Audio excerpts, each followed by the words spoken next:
I know not of a grudge of Edinburgh. However, I am a man who can hold a grudge.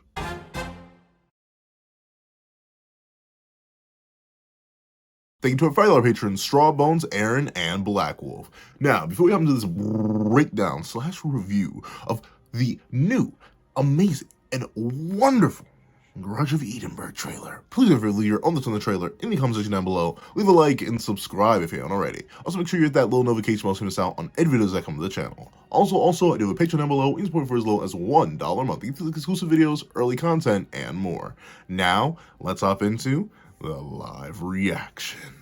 What's up, guys? I'm Pencil here, and here we are to do a live reaction to the new Grudge of Edinburgh Part 1 official teaser trailer number 2 from Netflix.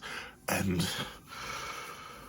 I don't know, I saw one image and I'm already a little bit concerned. But enough of that, let's hop right into the live reaction. Ending me. Ready. 3, 2, 1, go.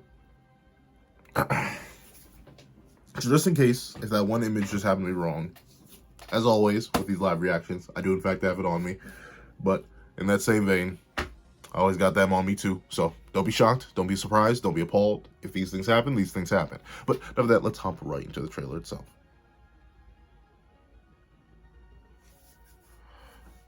Okay. Oh, he got a horse. He got a horse. Okay. Welcome to I Go the Pencil. We take things frame by frame. All right. So he's interesting that he's, because we know Tristan does have a base form, right? It's his heterochromia self. So it's interesting to see that just on a random horse. I mean, it's a those eyes are haunting. But like, it's interesting to see on a random horse he's like engaging his goddess powers. I mean, who knows? Maybe this is just like passive training for it, kind of like what Gohan and Goku did in the hyperbolic time chamber, where they kind of just stayed in Super Saiyan so they could get used to the strain of it.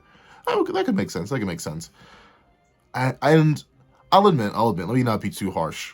The animation looks fine. It looks like, I'm not gonna lie, it looks like they ripped the model straight from that Seven Deadly Sins mobile game and just put it in here and just started animating them more complexly. But, you know, once again, I am not an animator. I'm barely a sketch artist. So reasonably, I completely understand animation is super duper hard to do, especially on a low budget, so I will take what I can get. I feel like that will be the only complaint you get from me out of the art. That's probably a lie. However, let's keep going. I wonder if this horse will have any importance.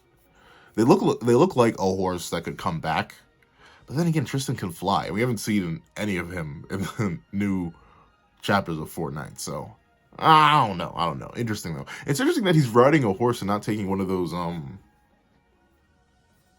lamprey. What are those things called? Manta ray things? The manta ray things. I was about to call I forget what I was about to call them mantines, but the manta rays. I'm shocked that he's not taking one of those. Like, a horse is faster than that. I'm shocked Tristan isn't faster than a horse. But let's go. Flex film indeed. All right, 3D landscape of Britannia. Actually, you know what? That was a pretty decent, smooth cut. I like it. I like the horse a lot more now. Ooh. Oh, okay. Okay. Let's take this. We're going frame by frame. Oh wait, I think I recognize that one. Hold on. Frame by frame. Oh, never mind. That's a reuse mod. I mean, once again, this is only something I'm noticing by going frame by frame, but I think that's literally 1, 2, 3 of the same fairy model. Like, I thought I recognized her. I thought she was, if you remember one of the fairies from when King first returned to the Fairy King's Forest with Bond, she looks just like that design, except colored in 3D. So I thought that was unique, but she's everywhere. Is she even in the next cage? Okay, no. So once you got to the foreground, they were wise enough to not overlap models. Like, I count 1, 2, 3, 4 unique models. I'm not sure if that model is there is unique, but at least 4 unique models. Interesting that they're capturing fairies, but I suppose out of all the 5 races, that's the most easy to literally contain because, you know, Good luck trying to contain a giant when you're a human. Good luck catching a demon when you're a human. And good luck catching a goddess when you're a human. So, fairies, they're nice, they're gullible. I feel bad. Like, this happens every single time. Like, every single generation. King had fear of fairies because of humans. Humans acted upon that fear. Lancelot had fear of fairies because of humans. Humans acted upon that fear. Now, right here in this current narrative, humans are acting upon the fact that fairies are gullible. It's kind of sad. It's a recurring part of history. If anything, they kind of, once again, negates Arthur's point. But whatever, we'll talk about Arthur's point in its own video. Let's see. So obviously, this man, if you couldn't tell, because admittedly, this does kind of look like Arthur's design, but you can tell by the hair. Ooh, of course I messed it up. You can tell by the hair that this is indeed, that's a Death Pierce. Remember at the end of Seven Deadly Sins, he did say himself that, hey, hi guys, I don't like the other races, and I'm not going to serve a filthy goddess and a filthy demon as my king and queen. Deuces. And I mean, I get it. He directly was very much impacted by both of those species. Obviously, he fought an entire war with the demon clan. you typically, that would put some trauma on you. And the goddess clan literally used him. Like, for a fact, Ludoshel did wipe his mind and turn him into a zealot against the demons. Though admit, like, once again, I give the same problem to Death Pierce that I do to Arthur in terms of generalization. Like, dog. I mean, I get Arthur with Meliodas, right? Because he literally saw Meliodas go evil, and I don't think he ever got an explanation for that. Like, unless Merlin told him after the fact, I don't think there was any real explanation for why Meliodas came in, overthrew his kingdom, and then kicked him out of it. Like, there's nothing. There's nothing. Bro ended up dead, woke up, and found Meliodas was good again. He never got an explanation for that. But for Death Pierce, like, at least Elizabeth should be passable. Because A, she's part human, and B, she's the only reason you're alive to do anything. She was literally healing you throughout the entire time, as the archangels explained. So, I mean, I get it. Some of them were mean to you. That doesn't mean you go around and randomly entrap fairies. Is that another reused model? Is that 1, 2, 3? I can't tell. It looks like a slightly different model. There's no point there. So, but still, Death Pierce being the main villain of the movie shows what kind of power level we're at. Unless Death Pierce made some sort of deal with Arthur at this point, because, you know, this is, I believe, Tristan's 14 in this movie, I was told. So this is 2 years right before the series starts. So we could very much be in the war with Camelot right now, because there does seem to be a confirmed war that's going on. So Death Pierce could legit just be an ally of Arthur's and gotten an amp. And maybe that's, like, I'm assuming what this movie will end with is Tristan going demon mode and just freaking out for the first time and destroying everything. And that's when Meliodas is like, well, we can't have you do that. But for that to be the case, I'm assuming Death Pierce would have to be of some sort of decent strength. Like, I get it, he's had time to train, and Hauser with 16 years of training was able to get to Matrona level, or stronger than Matrona, I do believe. I think Nakaba answered that in the Q&A. So it's not too impossible that Death Pierce could be a worthy enough threat, but at the same time, it's like Death Pierce, a regular human, versus a human goddess demon hybrid Nephilim thingamajig. I don't think there's a reason Mel sent Tristan and not himself. Tristan should be way stronger than this, but hey. We'll see. We'll see how the movie goes. Though I admit, I do like his new design. I like the armor. I like the waistcoat-ish thing. It's interesting. Okay. What is that? What is that? That's not Edinburgh Castle, is it? I don't think so.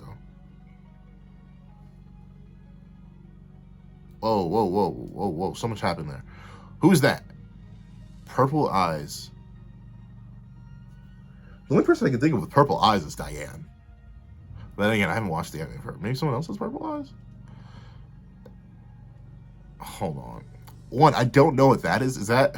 I don't think that's Edinburgh Castle. Edinburgh Castle is like a genuine castle.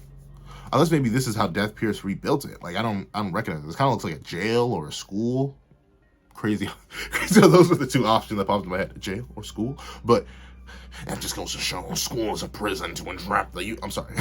But regardless, I don't know. It's a very interesting shot. It almost, like, to a degree, it it actually kind of looks hand-drawn. That does not look like a 3D model. Like, even going back here, you can tell that's a 3D model. You can tell that's a 3D model. Even here, I can tell it's a 3D model. But shockingly enough, for this building right here, at least, it's very well blended. The only thing I can tell that is distinctly 3D 100% is mainly the clouds. But even then, I'm not exactly sure. It's blended really, really well. If the movie just looked like this, I'd be down. But obviously, it can't look like that. But that's a really good-looking shot of something I personally don't recognize. If you guys recognize it, please let me know in the comments section down below. Also, by the way, the like button is free, and so is the subscribe button, so I really appreciate if you hit both of those. But in that case, I don't know. I'm wondering. I'm really wondering. Interesting. Let's see. I can't tell who that. Something tells me it looks like a man. From what little I can see here, it looks like a man, a portly man too, just based on the nose. I'm not sure. A purple-eyed man. Is that supposed to be? Did Death Pierce have purple eyes? Hold on a second. I think that may be Death Pierce. Maybe not portly. Hold on. I need a searching device. I need a searching device. Death Pierce. Let me see. Death Pierce, come here. I need to make sure that you do not have purple eyes. Is my searching device? My searching device. Okay. So I'm going to say it's Death Pierce. I don't know why. Purple-eyed Death Pierce. I think that's the thing. Maybe I'm just getting wrong on the nose. It probably is just Death Pierce, though. Because yeah, I think it is Death Pierce. Because he has the exact same hair color as that guy there. So I'm assuming. Ooh, I'm cutting ahead. So that's probably Death Pierce. All right, so we are seeing that the fairy and giant cohabitation is still a thing due to King and Diane being king and queen at this point. So it's cool to see that the fairies and giants are living together. Once again, noting that that Death Pierce still didn't capture any giants. It does seem to be a baby giant, for lack of a better term. Like, so that's Death Pierce. Let's just say that. Like, fairy, tiny enough to be captured. Look at this gigantic giant right here. They look no more than a baby, but in that case, still too big to capture. Interesting. These are dark orbs, though. Like, Death Pierce's ability was melody. He could throw off the melody and timing of your attack. So I'm assuming this isn't from Death Pierce. I'm assuming, hypothetically, this is probably Arthur's influence. Like, I still think Arthur and Death Pierce may have teamed up and has gotten Death Pierce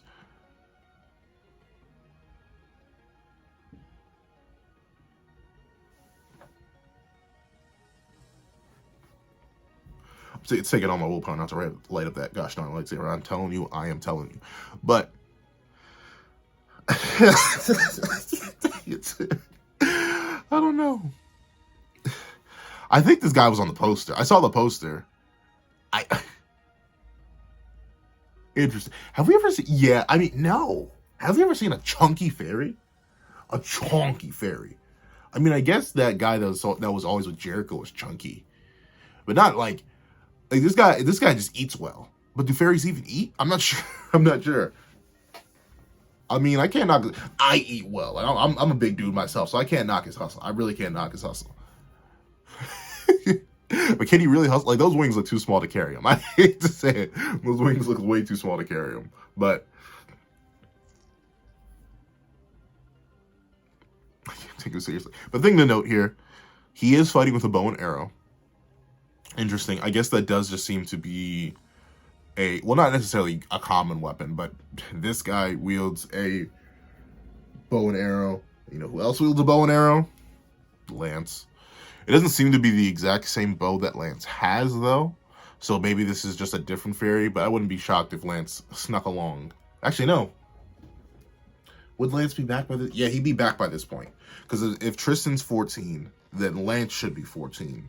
And Lance went into the fairy realm, not even the fairy realm, went into that weird chaos realm, space thingamajig, the world beyond, or whatever, at age 10 and was in there for 3 years. So this is entirely possible, especially based on the color scheme of the guy's shirt and the fact that he's wielding a bow and arrow. And he has, that's Lance. It has to be Lance. You can tell. He has the exact same glove thing. that Lance has, that you pull the arrows and you draw them. Unless it's just a guy taking inspiration, or Lance took inspiration from this guy or whatever. Like, that has to be Lance. Those purple eyes too. Yeah, that's probably Lance. Just in disguise, trying to help out Tristan. Okay, that makes sense.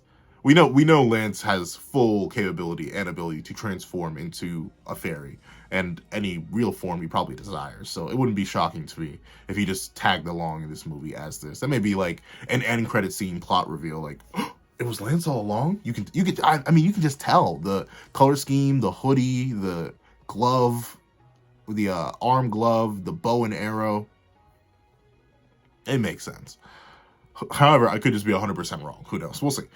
Though interesting to see these. That's the reason I think Arthur is somewhat involved in this, because he's seen like demon type soldiers. Like, how would Death Pierce have access to these? I don't know, but Arthur could give him access. Like, maybe these are just statues animated or something. I'm interested to see. Yeah, those are purple. This has to be Lance. This has to be Lance. His bow looks very, very different, but unless there just happens to be... Wait, yeah, hold on. I even see something. Wait for it. If that seriously isn't Lance, I'm going to question Nakaba on that. Purple eyes, the same scar that Lance has, the same weapon that Lance has, the same arm bow that Lance has, the fact that it's a fairy, the same color scheme, a hoodie. This is just what Lance went through before he hit puberty, bro. Maybe this isn't even a transformation. Maybe this is just what Lance looked like. We don't know. But this has got to be Lance. And interesting to include him in the movie like this, though. I get... But that's the thing. Four Knights has been out for so long, and the Lance reveal has been out for so long. Because we're on chapter 78. Now, I'm pretty sure. We're on chapter 78. The Lance reveal happened 30 chapters ago at this point, right? At the end of chapter 48. So maybe the reason Nakaba went with this design for Lance in the movie is to somewhat hide the Lance. But this thing, I'm not sure how this even hides the Lance reveal. Like, unless he turns into Sin at some random point in this movie, you wouldn't know if you just haven't read Four Knights yet because you were waiting for this.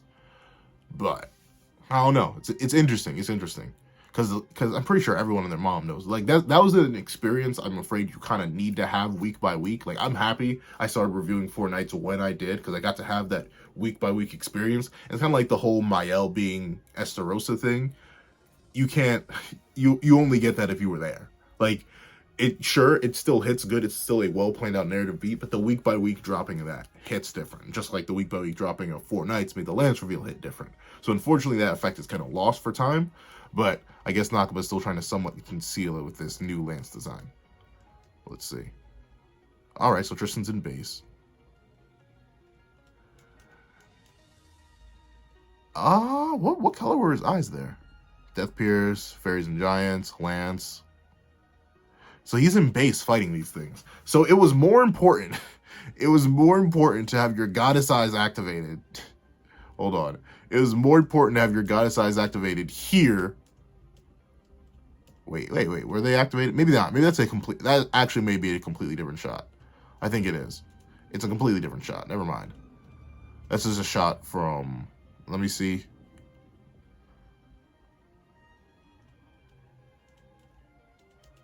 Yeah, he's in base. He's in base. Never mind. Okay. So I keep cutting ahead, but so he was in base. He rode the horse in base. I wonder what that shot was when he lit up his goddess eyes for. But seemingly he is fighting these things in base. Even though I think in the last show we did see him have his goddess eyes activated. So who knows? Interesting. But however strong these things are, they aren't strong enough that base Tristan thinks it's worthy of transforming. So there you go. All new original story. Interesting. These things look like knockoff gallons. Like, they look like more armored evens. And this, once again, it looks like Purgatory Fire. Like, I'm assuming these are demonic entities. Why Death Pierce would have any control over them, I don't know. I once again think this is Arthur's doing. Like, we got an end credits scene at the end of Cursed by Light that was like Arthur slaughtering a whole bunch of giants and fairies that came towards him. Like, that was his sort of like first mini declaration of war. Like, yeah, I'm gonna destroy all the other races instead of incapacitating them. He just so I wouldn't be shocked if he was willing to create and use other weapons for his allies. I think it would work out. All right. So they're charging kind of like beasts, though. Interesting. Fun fact, what's also interesting is the fact that the like button's free and so subscribe button. I greatly appreciate if you hit both of those because they help out the channel a lot, they help me out a lot, and they make me happy. So thank you. But, all right. Ooh, okay, that's a nice shot. They have the exact same problem I do with this shot, though. A big issue I have is that I draw hair way too big. Like, way too big consistently, mainly because I'm so bad at capturing the details. Once again, where's my gosh darn sketchbook? But my sketchbook is not anywhere in sight. But here's like, for example, this is my sketchbook that I sketch all the drawings for the channel on. This is my hand. So like it's hard to use my big meaty claws in order to just carefully sketch. So I usually end up doing hair a lot bigger than it usually is. And seemingly they did that with a 3D model. And this does seemingly look like a separate, I'm not sure. It's because the eyes look smaller. I'm not exactly sure if it's a separate 3D model from the one we've been seeing so far, but it looks better. Like, this is a really nice dynamic shot here. And I like it. I like it a lot. And it's cool how he's batting away the darkness. I like that. I like that. It's a neat shot. Once again, all in base. All in base. Ooh, yeah, I like, ooh, the spin around. Uh-oh. Elizabeth is out. We saw King for a second there. Hype. But, so he's blocking with both and throws it back. It's a really nice looking shot. That's the best shot I've seen so far. That's good. That's good. Elizabeth is down for the count. Captions? Tell me something? I just don't know. I really just don't know. But King Meliodas in his drip. I'm not gonna lie, these models do look absolutely disgusting. I won't even lie to you. But Elizabeth is down for the count. Maybe due to some sort of curse. Like, I saw in the poster she had some sort of mark on her neck now. So interesting. But King Meliodas is there vibing. King, whoa, we're just blazing through, huh? So, Elizabeth down for the count. Meliodas worried. King, can you let me pause on you, please?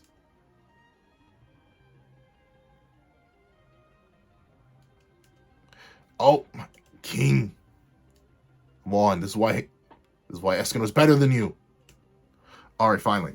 Makes sense. We get to see King. He's the king of the fairies, and obviously the fairies are getting kidnapped. I wonder how much involvement we get. I didn't think about it. Are we going to see his kid? We know the kid's born. I made a mistake. I forgot that they had mentioned that their kid was born. Where's their kid? We better see them in this movie. At least get a whiff of them. Because we haven't even gotten their name. We don't know their gender. We know nothing. We don't see anything of their kid. It's cool to see, King being acknowledged here. Once again, why Tristan is going out to Edinburgh and not King. I mean, I guess you want to say King is there to guard the Fairy King's forest, but Dahlia should be... Yeah, Dahlia should be there at this point. Because Curse by Light takes place 6 months after the battle with the Demon King. What? 9.5 years before... No, even that, more than that.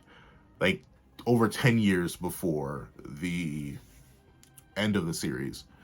So, reasonably, Dahlia should be there to guard. Dahlia was swole. Like, swole enough that I want his exercise plan. So, I think King would have been fine to go take care of it. Obviously, this is Tristan's movie, so there's going to be some excuse why King can't leave. Cool to see him, though. His model doesn't look bad at all. I don't know why they did Elizabeth and Mel so dirty. His model looks just fine. Gother, interesting to see him in the kingdom at this point. I'm not sure if these are the demon citizens, but if this really predates the current series by 2 years, did he not start his demon helping thing yet? Or are these all demons that he's just traveling with and they're just visiting Leonis right now? I'm not sure. But it's cool to see Gother. His model also looks fine. It looks a little bit... What's the word I'm looking for? It has a bit of that Play-Doh-y effect. It's the same issue I had with some of the Kingdom Hearts 3 models where it looks kind of like doughy and not too well defined. Like, you can see it a lot. Like, the hair texture kind of matches Gother's skin texture here, and it really shouldn't. Like, all of this kind of looks like one solid mass that someone just carved, which is what 3D modeling is. But still, the lack of textures really makes it look a lot less good as it could be. But still, it's still a solid looking model. Better than Elizabeth and Mel's. Bond. All right, so even Bond's here. Why are you shirtless, Bond? Why are you shirtless? He's probably... So this is probably just Bond being mad that Lance went off. I'm assuming Lance went off on his own in this one. And he's probably worried about him based on what happened the last time Lance went off on his own. But it's cool to see Bond here. I like it. I like it. We get to see Diane. Actually, let me talk about Bond's model before I talk about Diane's. Jeez, we're flashing everybody. Elizabeth Mel, Luther, Bond. His model looks fine. I'll admit, it looks like they shrunk his face down. I was just gonna say his eyes, but it looks like they shrunk his face, even his face down a bit from what it was previously. Like it's mainly the mouth, I was about to say it's mainly the mouth, the nose, and the eyes. So it's all of his features. They just look shrunk down and less exaggerated, which kind of makes the model look a bit weird. It's like there's a lot of empty space, and also interestingly enough, he doesn't have his king haircut anymore. And this should be well after he had it. Like, maybe, I'm trying to think. Looks like he's back to his original series hairstyle. When, remember, King Bond had the kind of forward flowing mohawk. Interesting. I wonder why he got rid of it. Maybe just because he's going back to being serious after getting his son back. We'll see. What even happened there? Diane, once again, model looks fine. It's just the lack of texture. Like this, her hair looks better than Gother's hair did. There's much more textures in here to show you the different layers, but still it all seems to just be one texture. But I'm glad they got her gauntlets right. The gauntlets look great. And the outfit's fine. Interesting that she's still in her pre-time skip outfit. Like Mel has his new outfit. Elizabeth has her new outfit. Ooh. Bond is shirtless, so he may have his old series outfit. I'm not sure. Full Wings King always had that suit. He never got a time skip change as far as we know, so that's fine. So yeah, I don't know. Interesting. Fairies are still shocked by our presence. That's the same fairy we saw in a cage earlier. That's the same fairy that I recognized from King when he first returned to the Fairy King's Forest. That's fine. I guess they're still not used to her, even though it's been like 16 years of this. Or not 16, 14 years of this at a bare minimum. Ugh. Oh, Meliodas. Oh, how could they do my favorite fit of you so dirty, dog? Ugh. I mean, it's not too bad. Once again, I'm confident these are just the game models. Like, Seven Deadly Sins Grand Cross. Oh, that boy was zooming. But Seven Deadly Sins Grand Cross, I'm assuming that's just these models just imported over into, like, I don't know, whatever 3D animation software they have. Because, it's just so... It's so under-detailed. I don't know. I mean, but that's because Nakaba, he's such a well-detailed artist that whenever I see his characters done in a less detailed style, it kind of messes with me. And, like, the thing is, the background models, like his chair, the detail in his chair and the wall behind him looks so much better than he himself. I don't know. Though, once again, I like that he's actually in his kingly outfit. Why Bond doesn't have his new hairstyle and is not in his new fit, don't know. Why Diane has... We never got to see a new hairstyle for Diane. And to be fair, I don't think she ever changed her fit, so it's fine. Same thing with King. But still, why do they have to do my favorite fit so dirty? Okay, Tristan. Alright. Part 1. Only on Netflix December. Alright, any post-credit, anything? No. Alright. So... people are still asleep as I record this, so I will not be letting it up. It's good. It's a good trailer. It gets me more excited for the movie than I was initially off the initial trailer. It has some good shots in here. I think my favorite shot is still this. I think that's the best animated thing I've seen. It looks like they even swapped out models. Like, that looks like a more detailed Tristan model than what we've been getting so far. It's a really dynamic shot. I like it. It's something you can only kind of do in 3D. It's very hard. Well, it's not you can only do it in 3D. It's just very hard to animate 2D.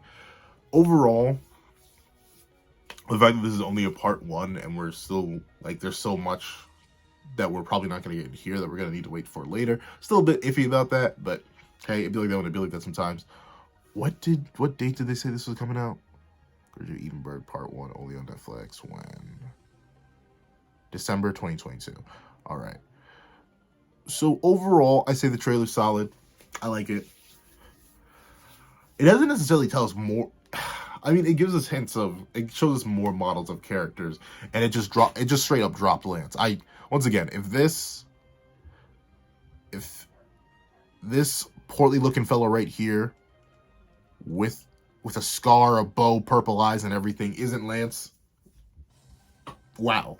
Dog actually bamboozled me wholeheartedly. That's the main addition to this trailer, really. Everything else we kind of knew. And except for Elizabeth being sick, that's another main addition. And getting to see our old cast and the 3D models, that's cool. It's all good to see. However, those are my thoughts. Please send me your thoughts in the comment section down below. Thank you so much for watching. Remember to like, share, comment, and subscribe. Make sure that little notification bell so you miss out on any videos that come to the channel. Also, I do a Patreon down below. Use point free. So that's where you can support me for as low as $1 a month. Including exclusive videos, early content, and more. Thank you so much for watching once again, and I hope you guys have a wonderful day. This is That Guy with the Pencil, writing off.